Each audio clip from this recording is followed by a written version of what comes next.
Ireland की हुकूमत आप लोगों को 4 करोड़ रुपया देगी अगर आप आयरलैंड के जजीरों को जाकर आबाद करेंगे। नाजरीन, आयरलैंड के अंदर बहुत से जजीरे मौजूद हैं जहां पर आबादी खत्म होती जा रही है, लेकिन घर बहुत ज्यादा है। तो अब आयरलैंड की हुकूमत ये चाहती है कि पूरी दुनिया से लोग आए, इवन के पाकिस्तान से लोग आए और आयरलैंड के अंदर मौजूद जजीरों को आबाद करें। अगर आप आयरलैंड के अंदर जाएंगे, आयरलैंड के जजीरे को आबाद करेंगे, तो आयरलैंड की हुकूमत आपको 1,40,000 अमेरिकन डॉलर्स भी देगी, जो कि पाकिस्तानी रुपयों में तकरीबन 4 करोड़ रुपया बनता है। ना सिर्फ इतना ही, आप वहां पर रहते हैं, आप बच्चे पैदा करते हैं, तो उसके बाद आपको खर्चा भी दिया जाएगा आयरलैंड की हुकूमत की जानिब से। लेकिन इसके बदले आयरलैंड की हुकूमत भी आप लोगों से कुछ लेना चाहती है।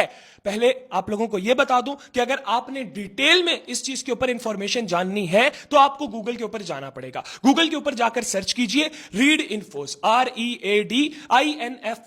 जो पहली वेबसाइट आएगी उस वेबसाइट के ऊपर क्लिक कर लीजिए तो सामने आपको आर्टिकल नजर आ जाएगा। अगर सामने आर्टिकल नजर नहीं आता तो ऊपर सर्च का ऑप्शन है, सर्च के ऑप्शन पर लिखिए आयरलैंड फ्री वीजा या आयरलैंड $1,40,000, तो सामने आपके आर्टिकल आ जाएगा। उस आर्टिकल में हमने सारी तफसीलात बता दी हैं कि आप आयरलैंड में किस तरह जा सकते हैं और आयरलैंड के इन जजीरों को आबाद किस तरह कर सकते हैं, आयरलैंड की हुकूमत से 4 करोड़ रुपया किस तरह ले सकते हैं। मैं आपको सरसरी सा बता देता हूं। नाजरीन, आयरलैंड के अंदर बहुत ज्यादा जजीरे मौजूद हैं। उन जजीरों को आयरलैंड के लोगों ने छोड़ना शुरू कर दिया है। उधर पुराने पुराने घर बने हुए हैं। आयरलैंड की हुकूमत यह चाहती है कि आप आयरलैंड आए, इन जजीरों पर जाएं और घर खरीदें।